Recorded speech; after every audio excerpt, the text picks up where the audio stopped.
Assalamualaikum warahmatullahi wabarakatuh. Selamat pagi, siang, sore, dan malam. Jumpa kembali dalam kuliah kita Arsitektur Kalimantan Barat dalam kajian teori kota dan permukiman.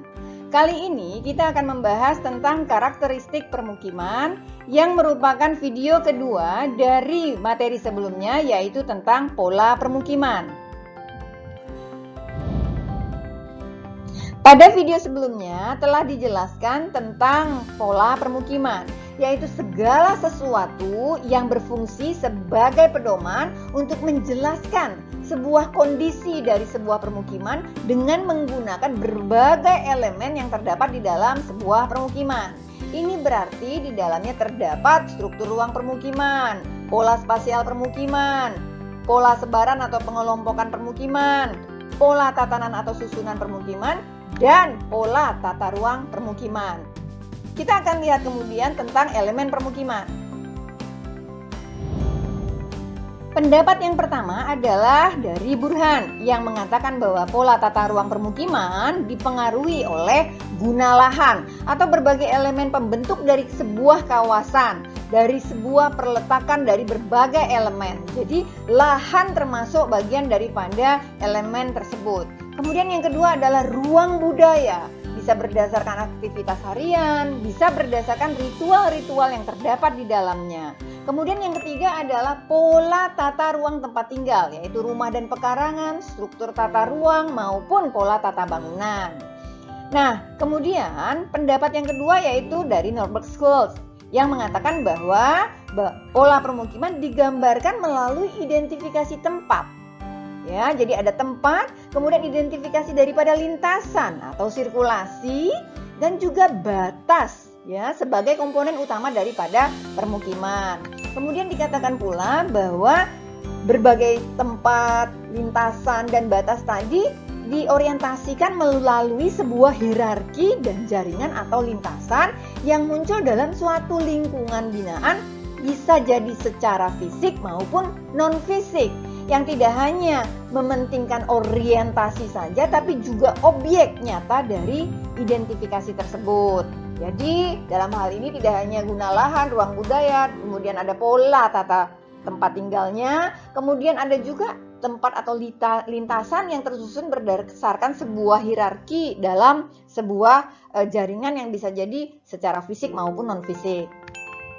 Kemudian struktur ruang juga ditinjau dari 3 aspek, yaitu yang pertama struktur sosial, yang merupakan struktur yang menggambarkan adanya tingkat perhubungan dengan kondisi sosial dalam ruang.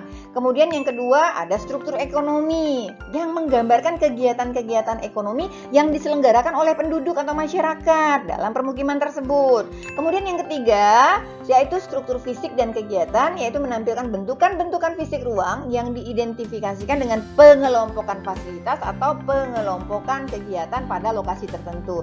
Jadi tidak hanya berupa hal-hal fisik terkait tempat, lintasan, batas, jaringan, baik fisik juga ada non-fisik, yaitu struktur sosial dan struktur ekonomi maupun berbagai hal kegiatan yang melingkupinya.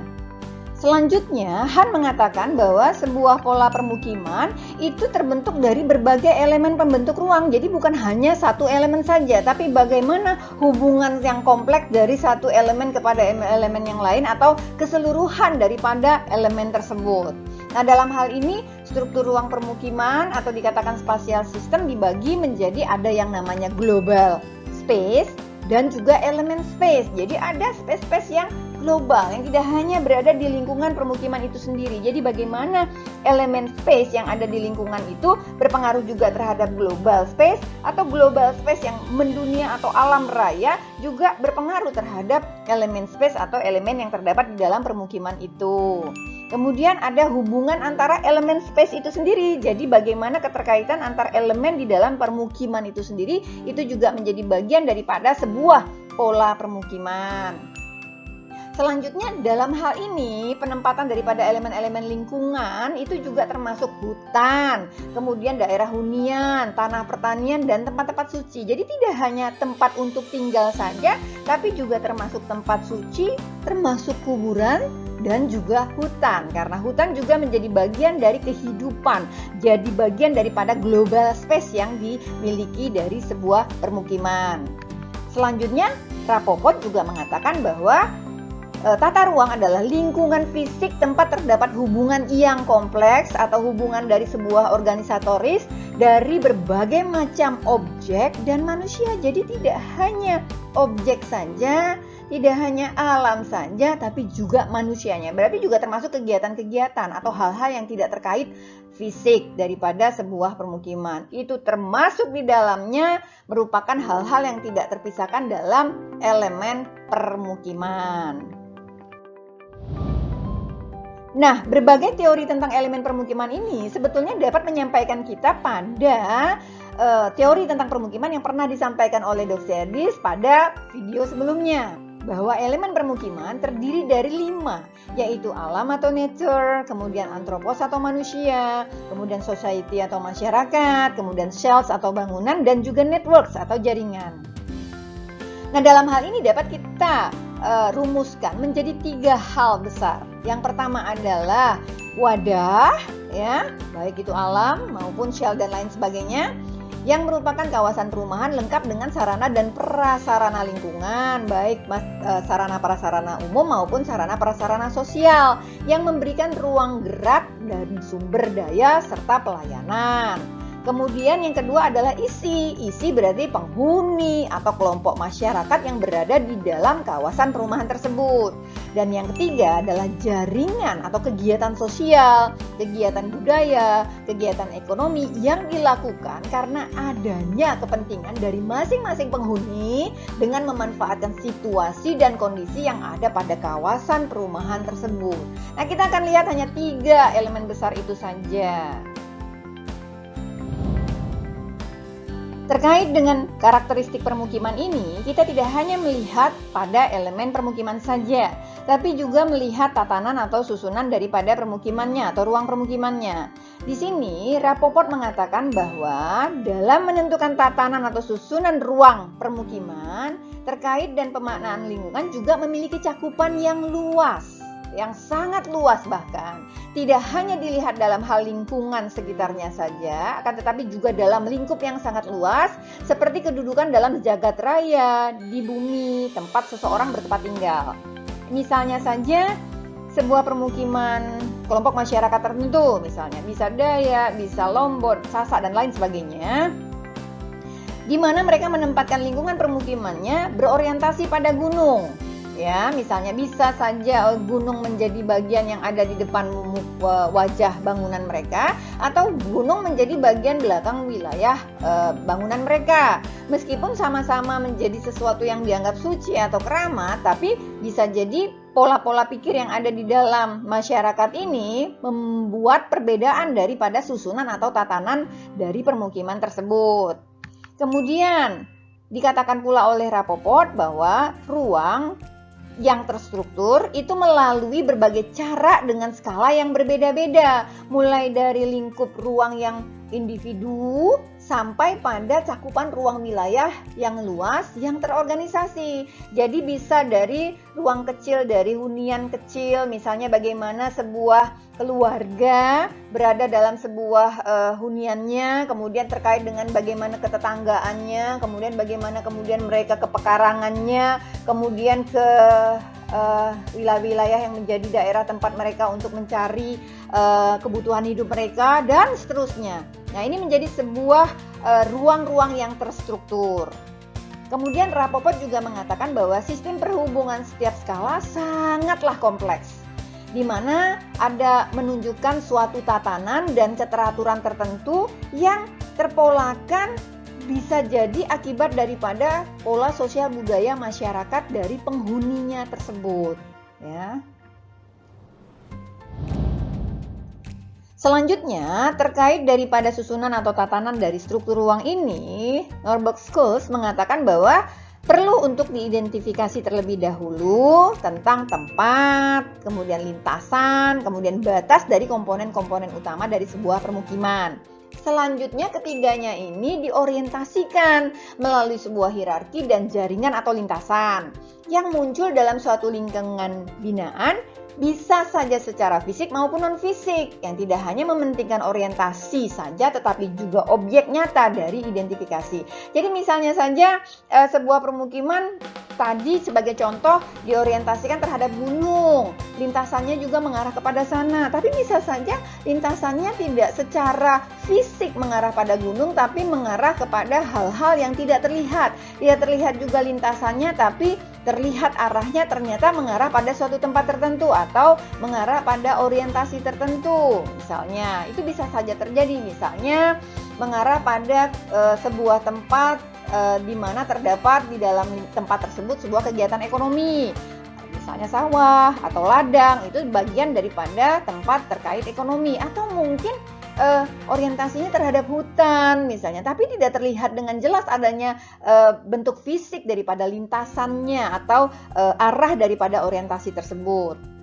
Nah, selanjutnya dikatakan pula bahwa struktur ruang merupakan susunan pusat-pusat permukiman dan sistem jaringan sarana dan prasarana yang berfungsi sebagai pendukung kegiatan sosial ekonomi masyarakat yang secara hierarkis memiliki hubungan fungsional. Nah, bisa jadi misalnya permukiman ini terkait dengan pekarangan, kemudian bagaimana kemudian permukiman dan pekarangan terkait dengan ladang atau sawah, kemudian terkait pula dengan hutan misalnya. Jadi ada hierarkinya dari skala yang kecil bahkan pada skala yang lebih luas. Nah, selanjutnya juga dikatakan bahwa struktur ruang ditinjau dari 3 aspek, yaitu struktur sosial. Berarti di sini kita melihat ada tingkat terhubungan dengan kondisi sosial dalam ruang. Jadi tidak hanya melihat fisik-fisiknya saja, tapi bagaimana kaitan fisik tadi terhadap struktur fungsi atau struktur sosial yang ada di dalamnya, bagaimana kegiatan-kegiatannya, apa kemudian yang menyebabkan tempat-tempat itu berada di sana, atau bagaimana kemudian berbagai hal fisik berada di dalam satu lingkungan akibat daripada kegiatan sosial atau budaya atau bahkan kegiatan religi yang ada di dalam lingkungan tersebut. Kemudian yang kedua ada struktur ekonomi, mirip dengan struktur sosial tadi, bagaimana kemudian penempatan dari berbagai hal itu dilakukan akibat adanya kegiatan ekonomi daripada sebuah masyarakatnya. Kemudian yang ketiga adalah struktur fisik dan kegiatan. Jadi bagaimana ada bentukan-bentukan fisik dari pengelompokan, baik itu pengelompokan daripada wujud fisik, bisa juga wujud kegiatan yang berkait dengan kegiatan sosial, kegiatan budaya, kegiatan religi, dan lain sebagainya.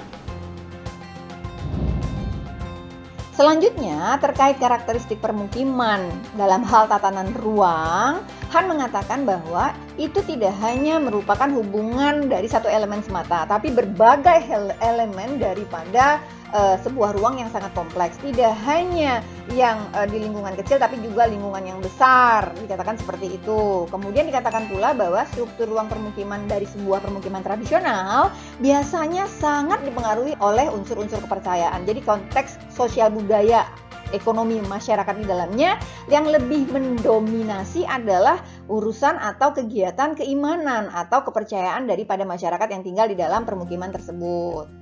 Nah, selanjutnya dikatakan pula oleh Han bahwa tata ruang atau struktur ruang permukiman yang dapat dikatakan pola spasialnya itu ditentukan oleh hubungan global space dan elemen space.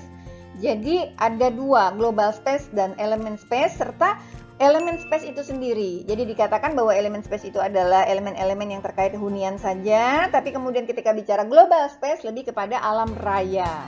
Kemudian dikatakan pula bahwa dua hubungan mendasar tersebut diwujudkan dalam sebuah konsep struktur ruang, yaitu bagaimana placement dan sequence sebagai hubungan antara global space dan elemen space.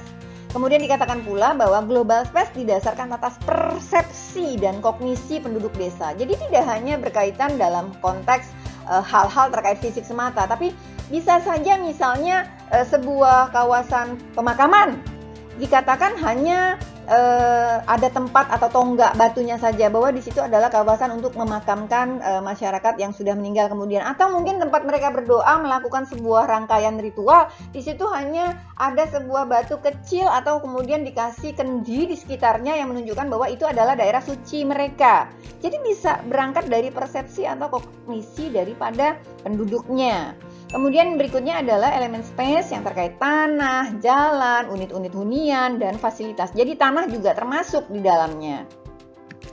Selanjutnya, penempatan dari elemen-elemen lingkungan permukiman ini mencakup juga hutan, ya, hunian, tanah pertanian, dan tempat-tempat suci. Jadi tidak hanya hal-hal terkait yang modern saja atau terkait masa depan saja, tapi masa lalu juga, terkait hal-hal yang berkaitan dengan keimanan tadi juga ada tempat suci juga. Kemudian tempat melakukan ritual-ritual tertentu, misalnya ketika mereka berladang atau mereka harus mendirikan rumah juga melakukan ritual-ritual, kemudian ada tempat bisa di hutan dan lain sebagainya.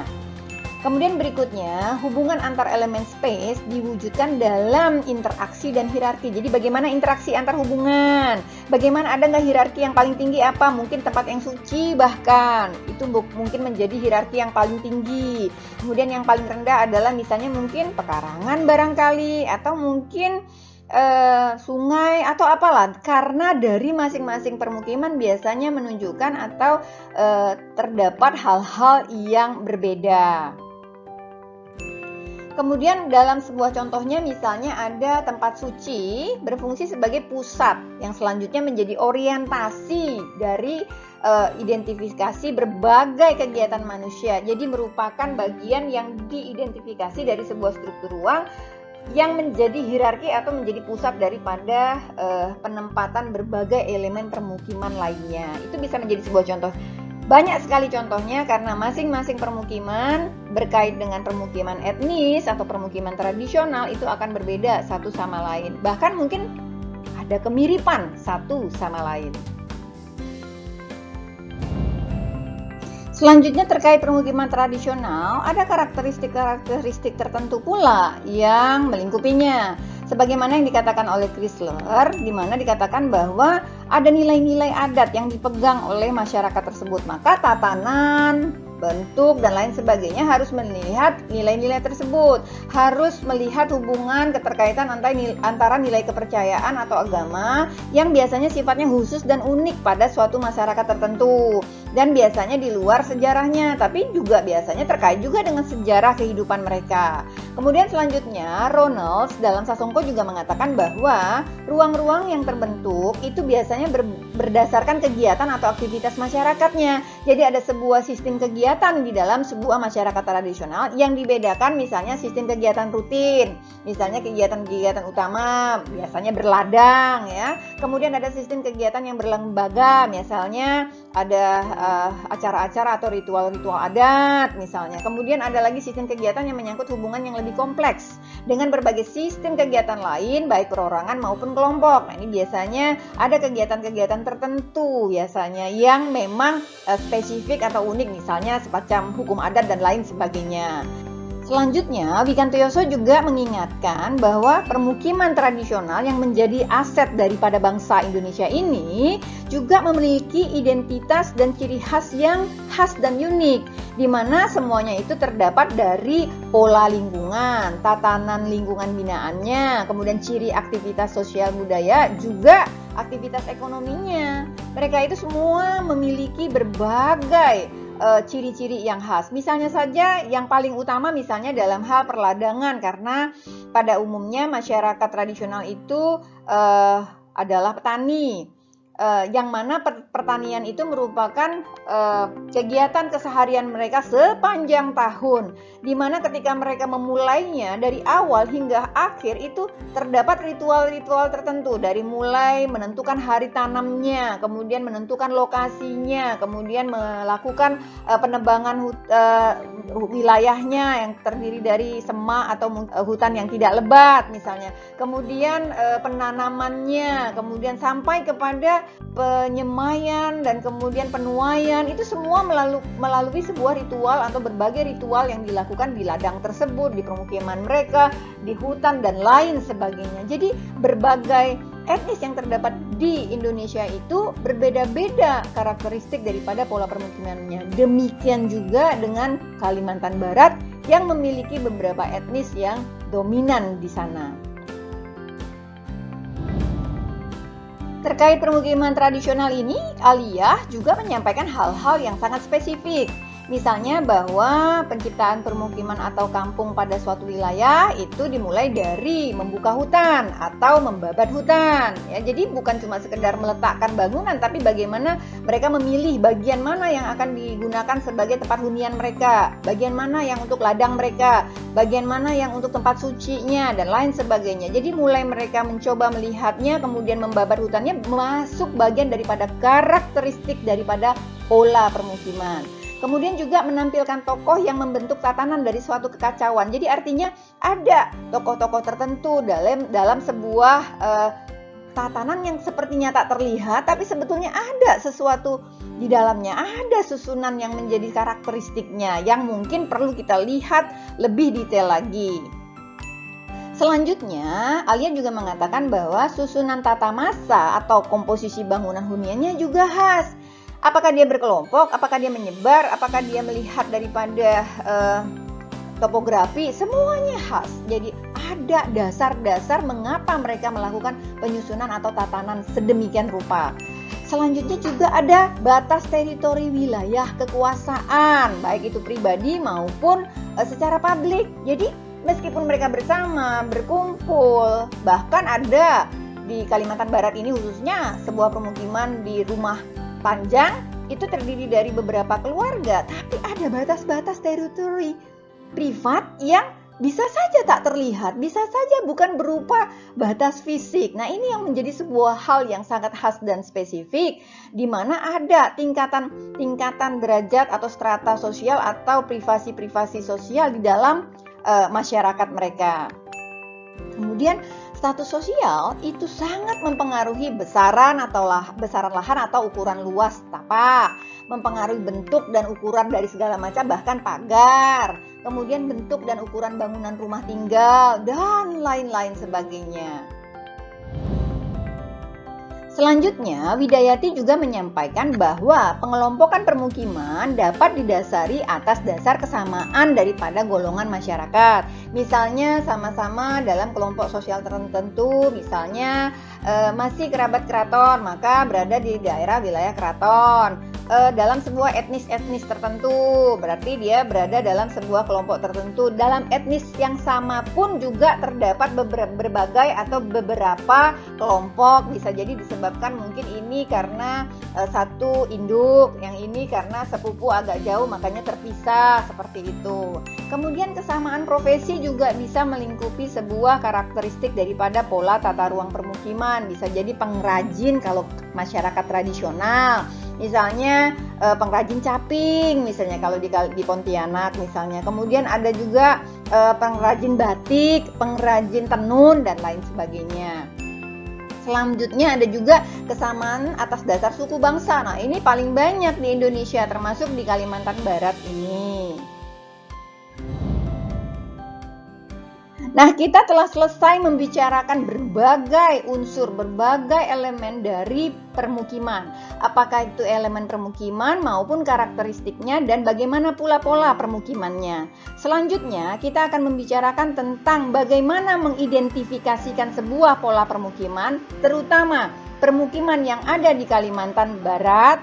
Saksikan terus video-video selanjutnya. Selamat pagi, siang, sore, dan malam. Assalamualaikum warahmatullahi wabarakatuh.